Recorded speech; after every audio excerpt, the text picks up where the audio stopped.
বিশ্বাস করেন, একটা একটা জেনারেশন নষ্ট হয়ে গেছে আমাদের, এদেরকে ফিরে আনতে পারবেন না আপনি আর। এখনকার যুবকরা তাও দেখা যায় যে পড়াশোনা করে একটা পর্যায়ে ইসলামের দিকে আসতেছে, আসে মাশাআল্লাহ, হয়তো 50% 40% আসতেছে। কেউ আরও বড় হয়ে পড়াশোনা করে দেখা যায় যে জীবনের একটা পর্যায়ে ইসলামের দিকে আসতেছে। আপনি এই কিশোর গ্যাংকে আর ফেরাতে পারতেছেন না, এই বয়সেই শেষ। মানে এই বয়সে আল্লাহ মাফ করুক এমন কোনো পাপ নাই যেটা সে করতেছে না। হ্যাঁ, আপনারই তো সন্তান, আমারই তো ছোট ভাই, ওই বয়সের মেয়েদের অবস্থা আরো খারাপ। আজকে থেকে আমরা যখন স্কুলে পড়তাম, এটা ছিল প্রায় 20-25 বছর আগের কথা, তখন একটা ট্রেডিশন চলতেছিল চিঠি দিয়ে দিয়ে প্রেম করা। আপনারা জিজ্ঞাসা করেন বড় ভাইদেরকে, ওই সময় চিঠি দিত মানুষ, চিঠি গিয়ে দিত, দেখ চিঠিতে কি লিখছে, চিঠি হস্তান্তর হতো। আর একটা চিঠি আসলে কত গোপনীয়তার সাথে সেটাকে সেভ করতো, কেউ দেখে ফেললে সমস্যা।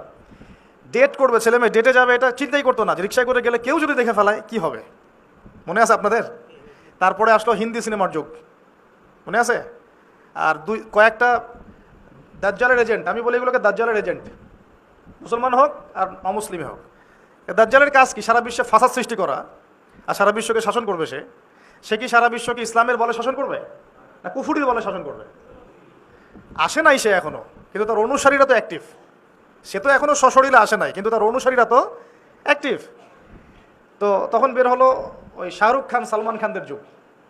বিভিন্ন 7 দিন পর পর একটা করে মুভি বের হয়, আর বাংলাদেশ একটা বড় বাজার এগুলোর। বাংলাদেশের ইয়াং জেনারেশন একদম গেলা শুরু করলো। এই করে করে করে আস্তে আস্তে স্কুলে, কলেজ, ইউনিভার্সিটিতে খালি প্রেম, খালি প্রেম, খালি প্রেম শুরু, মনে আছে? তখন আর ওই চুপচুপ করে চিঠি টিঠির যুগ নাই, তখন এখন ওপেন ডেটিং শুরু হয়ে গেল। এই যুগটা চললো বেশ কয়েকদিন, ভালো করে খেয়াল করে দেখেন, ওই সময়টা চললো বেশ কয়েক বছর। আস্তে আস্তে আস্তে আস্তে ওই সময়টার পরে আরও আরও আপডেটেড হলো এরা। এবার কি? এবার মাদক, ইয়াবার যুগ আসলো। ইয়াবা, এখন ইয়াবা সবাই খাওয়া শুরু করলো, গাঁজা, ফেন্সিডিল, ইয়াবা খুব চলা শুরু করলো আস্তে আস্তে। তার আগে চলতো সিগারেট, অনলি স্মোক করতো, তাও লুকায় লুকায়, যদি কেউ দেখে ফেলায়। তারপরে বড় ভাইয়ের সামনে, তারপরে সবাই এক একার বাপ ছেলে একসাথে। হ্যাঁ, তারপরে ইয়াবা, ফেন্সিডিল, হেরোইনের যুগে আসতে থাকলো। চিন্তা করেন কিভাবে আস্তে আস্তে আস্তে আস্তে আমাদেরকে দাজ্জালের অনুসারী বানায় ফেলা হয়েছে অলরেডি। তারপরে শুরু হলো সরাসরি পর্নোগ্রাফির যুগ। এই মোবাইল, ইন্টারনেট অ্যাক্সেস হয়ে গেল সবার হাতে হাতে। এখন smartphone, 4G network, 3G 4G 5G।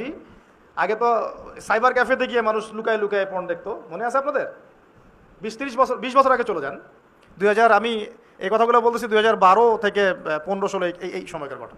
10 থেকে 20 ধরেন, সরি 5 থেকে 15 ধরেন, 2005 থেকে 15। তারপরে অ্যাক্সেস শুরু হলো ঘরে ঘরে। এখন পর্নোগ্রাফি, ছেলেমেয়েরা সবাই পর্ন দেখে। ছেলেমেয়েরা সবাই পর্ন দেখে কি, মাদ্রাসার ছেলেমেয়েরাও পর্ন দেখে।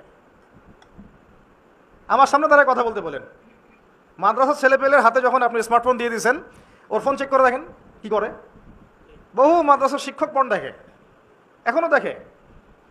মাদ্রাসায় যদি শিক্ষক পর্ন না দেখতো, তাহলে ওই শিক্ষকের হাতে কোনো ছেলে বা মেয়ে বালাৎকার হতো না। আপনি পিছনে, রেপের পিছনের গল্প কি জানেন? একটা ধর্ষণের পিছনের গল্প হচ্ছে ওখানে পর্নোগ্রাফি আছে।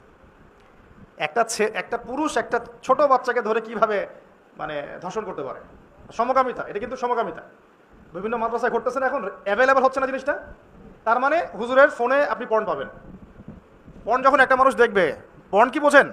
ব্লু ফিল্মস, 3X বলি, ব্লু ফিল্মস বলে না? আরে জানি তো আমরা এগুলো। হ্যাঁ বলেন, এখানে ভালো সাজার দরকার নাই তো, আমরা জানি তো সব। তো এগুলো যখন আমরা অ্যাক্সেস ফোনে থাকে, তখন কি হয়? শেখার বিষয়টা শোনেন। তখন কি হয়? এটা দেখতে দেখতে মানুষের মাথা আর মানুষের মাথা থাকে না।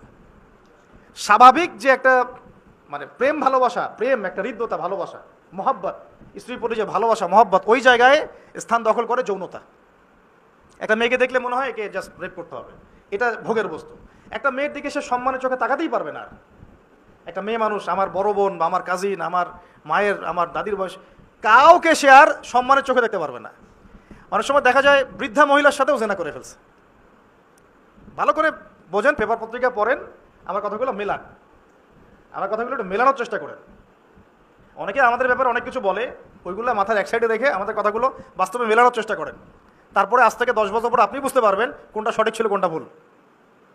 সঠিক বেঠিক ভুল ভালো মন্দটা আপনিই বুঝতে পারবেন একটু পরে। যেমন কাগজের টাকা বুঝতে পারছেন 5 বছর পর, এগুলো বুঝবেন 10 বছর পর ইনশাআল্লাহ। কি হয়েছে তারপরে? ব্রেনটাকে জানোয়ারের ব্রেন বানাই দিছে। এখন সে আর কোনো মেয়ের দিকে মানে সম্মানের চোখে আর তাকাতে পারে না। এর ফলে কি হলো, একটা মেয়েকে যদি সে একা পেয়ে যায় তাকে কে ছাড়বে সে? শুধু মেয়ে কেন, ছোট একটা বাচ্চা 5 বছর 10 বছর বয়সে একটা মেয়ে বাচ্চাকে যদি একা পেয়ে যায় ছাড়বে? এখন দেখেন মেয়েদের, ছোট ছোট মেয়ে বাচ্চার প্রতি ধর্ষণ বাড়ছে না? একটা ছোট মেয়ে 7 বছর 8 বছরের মেয়েকে জোর করে তার সাথে যৌন সম্পর্ক স্থাপন করা যায়, এটা কি মানুষ আগে চিন্তা করতে পারতো? এই 20 বছরে আপনার চিন্তাটা চলে আসছে। ঢাকা শহরে ব্যাপক হারে ছড়াই গেছে সমকামিতা, ব্যাপক হারে।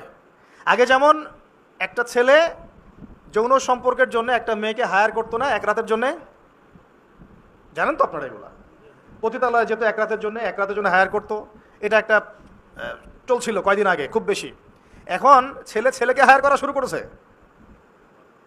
কোথায় আছেন জানেন? আমরা এই যুগে আছি, আমরা এখন এই যুগে আছি। ঢাকা শহরে যদি কোনো বড় ভূমিকম্প হয় শুধুমাত্র জেনার কারণে হবে। ঢাকা শহরে যদি বড় কোনো ভূমিকম্প হয়, আল্লাহর কোনো বড় গজব আসে, তাহলে মূল পাপটা হচ্ছে জেনা। কারণ এখানে ঘরে ঘরে ফ্ল্যাটে ফ্ল্যাটে জেনা হচ্ছে। এখন সমকামিতা ছড়াচ্ছে। তারপরে কি হলো, এখন আবার এই যে দেবর ভাবি, ভাবি দেবর, শালি দুলা ভাই, কাজিন, এগুলো চলতেছে। আর সবচেয়ে মারাত্মক এখন যেটা, বাসায় বউ বাইরে আরেকটা মেয়ের সাথে জেনা, বাসায় হাজবেন্ড বাইরে একটা ছেলের সাথে জেনা। এটা ঘরে চলতেছে, ঘরে ঘরে বলবো না, প্রত্যেক ঘরে তো না, আল্লাহ পাক জানেন প্রত্যেক ঘরে না নিশ্চয়ই, আল্লাহর বান্দারা আছেন এই পৃথিবীতে, কিন্তু আশঙ্কাজনক হারে এগুলোর পরিসংখ্যান দিন দিন বাড়তেই আছে। একটু বোঝাচ্ছিলাম, আজকে থেকে 20 বছর আগের যে পৃথিবীটা আমরা যুব সমাজটা দেখেছিলাম আর এখনকারটা এক না। এখন ওই যে বললাম প্রথমে চিঠি দিত, এখন সরাসরি রেটিং, সরাসরি বেড। এখন ব্রেকআপটা এমন যে আচ্ছা ওর সাথে তো হয়ে গেছে, আরেকটার সাথে। এখন এক একটা মেয়ে এক একটা ছেলে বিয়ে করার আগে মিনিমাম 4টা-5টার সাথে প্রেম করতেছে, এবং শুধু প্রেম না, এগুলো শারীরিক সম্পর্ক করতেছে। করার পরে ওই মেয়ে যখন কারো ঘরে বউ হিসেবে যাবে, চিন্তা করেন ওর গর্ভ থেকে কি সন্তান আপনি পাবেন। আর সে কি আপনাকে আপনার 100% ভালোবাসা দিতে পারবে? সে তো আগেই 10 ঘাটের পানি খেয়ে আসছে। ওকে আপনি যতই ভালোবাসেন, সে তো আপনার আনুগত্য করবে না, আপনাকে তার ভালো লাগবে না। আবার আপনিও যদি আল্লাহ না করুক বিভিন্ন জায়গায় ঘুরে ঘুরে আসেন, এই একটা নেককার মেয়ে পেলেও তো আপনার ভালো লাগবে না। কারণ পর্নোগ্রাফি দেখতে দেখতে আপনার মাথাটা নষ্ট হয়ে গেছে। মনে হয় যে এ ভালো না, মনে হয় ও ভালো, ও ভালো না, মনে হয় ভালো। আসলে সবার কাছে একই জিনিস আছে, সবার কাছে আল্লাহ পাক একই জিনিস দিয়েছেন, আর কিচ্ছু না। আর এগুলো থাকে মিনিমাম 5 বছর 10 বছর। বিয়ের 10 বছর পরে কি ওই ফিলিংসটা থাকে? তো আল্লাহ পাক আমাদেরকে বোঝার তৌফিক দান করুন।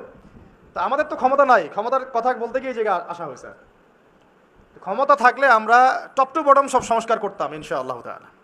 তবে এই ক্ষমতা আমাদের না থাকলেও ইমাম মাহদী থাকবে ইনশাআল্লাহ। এবং ইমামুল মাহদী আসার আগেই যে বহু সৎ নেতা আসবেন না এমনটাও নয়, তিনি আসার আগে অনেক সৎ নেতৃত্ব আসতে পারে। আর তিনি কবে আসবেন, কোন সালে আসবেন আমরা জানি না, কিন্তু আমরা এতটুকু জানি যে এখনকার এই যে ফিতনা, ফাসাদ আর অরাজকতা, এগুলো চিরস্থায়ী হবে না, আস্তে আস্তে আস্তে আস্তে একটা পরিবর্তন আসবে ইনশাআল্লাহ।